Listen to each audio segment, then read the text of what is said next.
ànd ci lu ne xam nga fi ne nii réew mi dafa laaj nga dal xam fi ngay teg sa tànk xam quand agir où agir comment agir et pourquoi agir il faut les quiproquos quoi lañ koy tuddee sur le plan ñun bu gendarmerie quoi et militaire quoi mais actuellement daf ko laaj que ñun ñëpp ñi nga xam ne dañuy prétendre un jour bokk ci ñuy gérer état bi wala ñu ciy am responsabilité il faut que jéem a jël non nguur du question hasard doo xool ne rek mën naa jaar fi jël nguur gi te baaxul nguur da ngay da ngay tuuti amoo droit ñëw ba jël nguur di tâtonner wala ngay seet solution.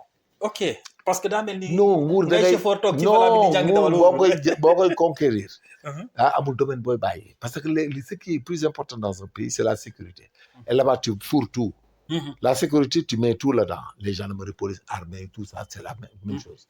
Tu parles d'économie, tu mets la douane, tu mets le ministère des économies, le faire du budget, tout à l'heure. Et l'économie, c'est tout ce que les gens font dans le pays. Même le commerce est dans l'économie. Ouais. Ouais, le ministère de l'économie du commerce. Le commerce même devait être dans le ministère de l'économie du commerce. Et tout ça devait être là. L'économie pouvait... économie et finances devaient prendre... tout là-dedans, même le budget doit être le ministre chargé du budget, ça devait être un ministre délégué, pas un ministre. Un ministre, oui. Voilà, tu vois. Donc, l'éducation nationale, il faut aller du primaire, du secondaire et tout, sur les formations académiques, les formations scientifiques et tout. Il faut que je fasse avant. Si je vais prendre les élèves à partir de la classe de 3e, je les défalque.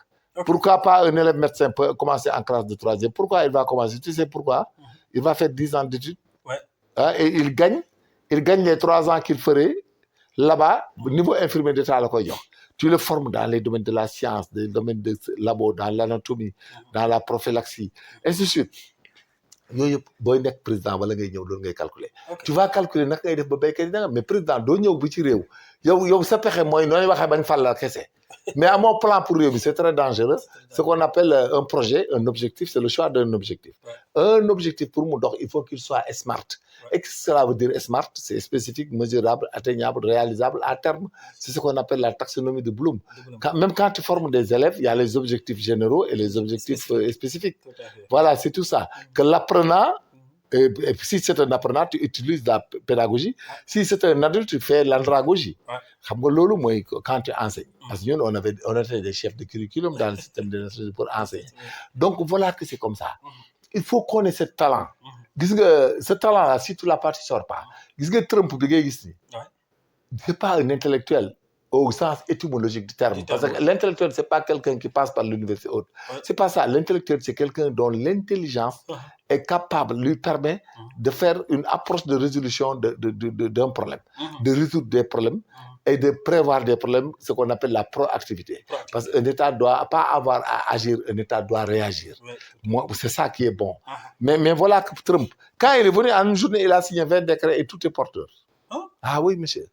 C'est comme ça. Ñun tey bu ban tey mën nañu président bi bu may yegsi bu wóor ma ne damay accueillir président man su ma yegsee du ma fa nekkati di expliquer parce que danaa war a xam man lan laay def ci domaine bu ne ba mën fa am dara parce que loolu mooy problème u africain yi on sait que conquérir le pouvoir mais on a des problèmes pour faire fonctionner les systèmes gis nga damay dégg ci Sénégal c'est ay problèmes yoo xam ne man tey boo ma sama bureau mën naa xëy di liggéey li may liggéey mais en 2 heures de temps man mën naa la ciy bindal wan na ni ñu koy réglé ba pare xëy dem béy mbàkke gerte c'est-à-dire c'est pour vous expliquer rek que lépp loo jàngul doo ko tari et puis il faut nga am ay méthodologie de gestion des choses donc alliance Anta Baba Ngom non man je suis pas d'accord surtout pour Anta elle devait être patiente s'organiser davantage parce que elle a le background intellectuel elle a le verbe et le langage et puis elle a fait du management et autres elle devait croire en toi elle-même et aller waaw wala mu ñëw ànd ak suñu genre yi la waroon ànd ak mais elle doit pas j'ai pas l'occasion de la voir mais je suis pas d'accord non elle doit pas s'allier non elle doit pas s'aligner comme ça d'une manière bâtarde à des gens parce que avantage bi mu am bu ko wàccee daanu il faut qu'elle croie en elle-même et à sa positivité c'est comme li wax ci Aïssata Tall Sall ñoom mais man j'aurais vu que Anta Babacar ànd ak Aïssata ñu def les dames de fer mu jeex ñun ñu ñëw góoral leen téye leen mais wax ji non c'est la vérité mais je suis pas d'accord fi mu dem et puis je la surveille de près moo tax je suis pas d'accord fi mu dem mais parce que xam naa ne am na lu ñu mën a def Aïssata ak yooyu am na lu ñu mën def parce que il faut que ce pays là aussi que les dames aussi s'affirment d'une manière solide. tout à fait. Voilà dañ ko soxla aussi. ok parce que bu dul dara mën na sax jariñ si réew mi. ouais, bien sûr. mais parce que ñoom am nañ background intellectuel bi. Mhm. am nañ personnalité bi. Aha. am nañ fugg bi. Mhm. donc doo bàyyi ñuy usurper seen connaissance ak seeni capacité. Ah. parce que ce que je constate Anta bu demee ci ñooñu rek. Ah. c'est pas bon parce qu'elle doit s'affirmer elle doit apparaître. man moo tax xam man damay analyse là parce que aussi li may wax ni lu ma xam la te wóor na man li may wax mooy dëgg. dëgg la waaw ku xam dara xam ne. Ah. moom ànd ak n'importe qui ni baaxul ci moom. te Barthélémy astafurlah Khalifa Sall n'importe qui la. ah yow politiquement Khalifa Sall actuellement n'importe qui la. non du question loolu mais ñoom dañoo am benn taxe boo xam ne ça risque d'aller à ce qu'on appelle la dissétude. ok voilà politique da leen romb. waaw dafay am politique la dissétude day am ci politique. ok xam nga politique léeg-léeg nga tenté dóor soit tu n'as pas la chance tu as fait des erreurs ou autre mais bu yàggee ba yàgg dootul dem. nit ñi dañ lay romb. waaw les idées actuellement c'est le dynamisme ce qu'on appelle le dynamisme la science est dynamique. La science politique aussi elle est dynamique. Elle est dynamique. Ouais. Voilà le dynamisme même le droit il est dynamique. Ouais. Parce que quand une société évolue maintenant tu parles de cybercriminalité. Ouais, tout à fait. Auparavant on parlait pas de cybercriminalité. Ouais, tout à fait. On parlait pas de ça. Tout à fait. Mais parce que c'est l'évolution de la science et de la technologie qui vient avec ces anomalies. Ouais. Et ces manquements, ouais. Et puis que la science et le droit, la science criminelle et le droit, c'est la dynamique jusqu'à ce qu'on vote des lois pour punir des infractions liées à la nouvelle technologie. C'est la même chose. Ok. loolu nag ñu ko bëri comprendre quoi. Ah non xamuñu ko comprendre. donc Anta naa ko booleeg sama nijaay. yow Anta sama maay gorom. Anta maay gorom. Anta Babacar Ngom maa ngi lay lancer un message bi sama nijaay nee na. Ah oui c'est pas comme ça. Il faut arrêter. Nga encadrer la. Non franchement il doit pas aller nulle part. Il doit s'organiser et affronter. affronter di avancer. Ah oui na affronter. en tout cas Anta dina jot message bi. affronter de bu ko deful rek day gaare. de. Ah oui da koy def. ok mais génération boobu ñu jeexal ci rek génération ñoom Khalifa Ababacar Sall daal di bon pas génération mais l'opposition boobu ñoom Bougane ainsi de suite. non baax na Bougane baax na mën na dem Barthélémy mën na ñafe mais comme li nga wax mais coalition yooyu ñuy def coalition dafa am moment yoo xam ne booy coaliser da ngay dem bañ affronter une élection ñu dem deuxième tour par exemple ngeen coaliser. waaw mais wala ngay dem ba élection mais toog fi réew mi toll ku dem solo yow ñu ngi coaliser boole seen doole di am ñetti député. non ça se passera pas comme ça prochainement il faut être prudent hein. bu ñu demee benn Sonko dina leen non Ousmane Sonko bi yoon bu ñëw la ànd ak ñun du gañewaat de ah dana ànd ak ñun ñu wax de. ànd ak yéen maa la wax loolu kay. c'est blanc comme neige parce que sëñ Fallou gis nga bu ñu demee ba ci cëppaandaw ga. nañ dem xool li ma la wax nii xoolal. da ngay wàcc mobiliser. non ma ne. li ma la wax c'est clair bu ñu demee ba 2027. waaw dana ànd ak suñu maas gi ñu wax ci dëkk bi nit ñi dégg ñu. non xam nga dissétude dafa am. non attendez monsieur c'est la vérité de. c'est-à-dire un même discours mënoo ko tenir sur les mêmes personnes. tout à fait te doo am ku la défendre. et puis d'autres personnes m'ont dit ah kenn ñeneen. non moom amul ku ko défendre. te gars yi amuñu verbe buñ ko défendre il se défend seul. booba non sa waay danañu wër ak torche. maa la wax loolu bu ko deful xam bu bëggee nekk président bi laay danañu wër ak torche. barke Alaaji Fallou maa la ko wax. pour ngeen taxaw ko. laa ilaha illallah bare. bul nax sa bopp Sarr. li ma la koy téere la. en tout cas am ñeneen ku dul yow wax na ma ko. maa la wax loolu danañu wër ak torche de. ces populations là. ñun on a un verbe à dire de. président Sonko bu lay dégg. man li ma la koy amul sax demal ba ñëw. on a un verbe à dire.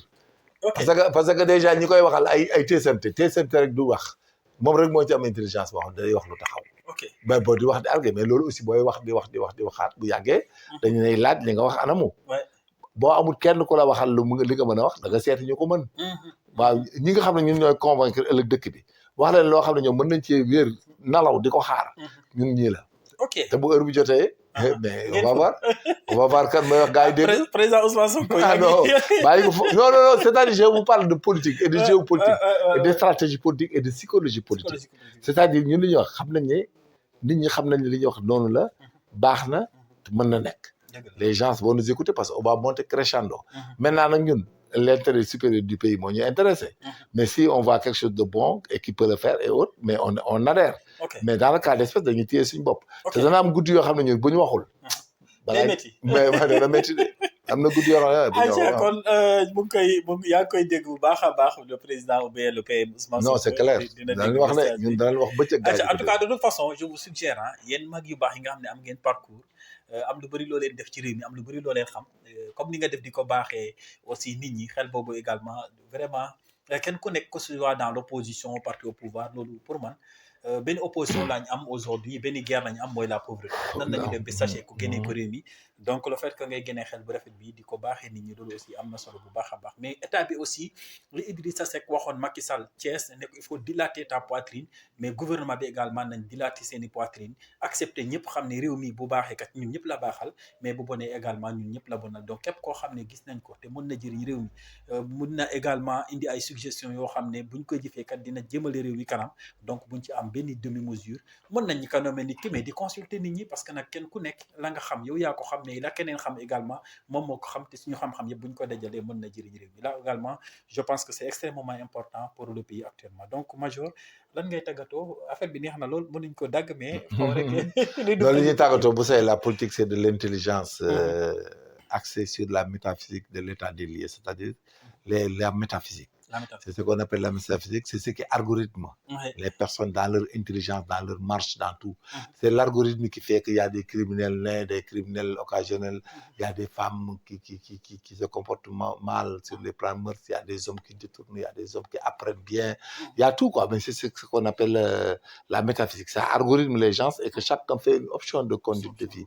Maintenant, là où nous sommes dans ce pays, c'est un pays où nous devons chercher des solutions. Solution yi day nekk d'une intelligence académique. Ok. boo xam ne day non seulement l'intelligence elle est académique mais elle est abstraite. Mais il faut la matérialiser et rendre ça physique. Okay. C'est ça notre problème. Et puis il faut orienter encore la société. C'est important. Il faut lutter contre beaucoup de choses. Il faut créer. Surtout pour ne pas dire même procréer. Ouais. mais c'est urgent. Et personne ne pourra retenir. Quel mënul Sénégal fi ñu toll nii. ay waxi kese ay règle dara du jàll. day egg moment boo xam ne dañuy arrêté. dañuy taxaw il faut nga agir quoi. donc on est maintenant dans la réactivité même parce que on est dans le besoin. donc loolu la. on est dans moo tax ma lay saboti ni di kooku di gars yi quoi man leen da ngeen ñu wër ak torche. da ngeen ma wër man ak torche parce que day egg situation xam ne. ñun ñoo ci mën taxaw expliquer. wut solution. wax ak ñooñu jox leen ay garantie. te bu boobaa danañ ko soxla trop. Oui. Sinon rek ça va faire mouche. Oui, tout à fait. En tout cas, la Russie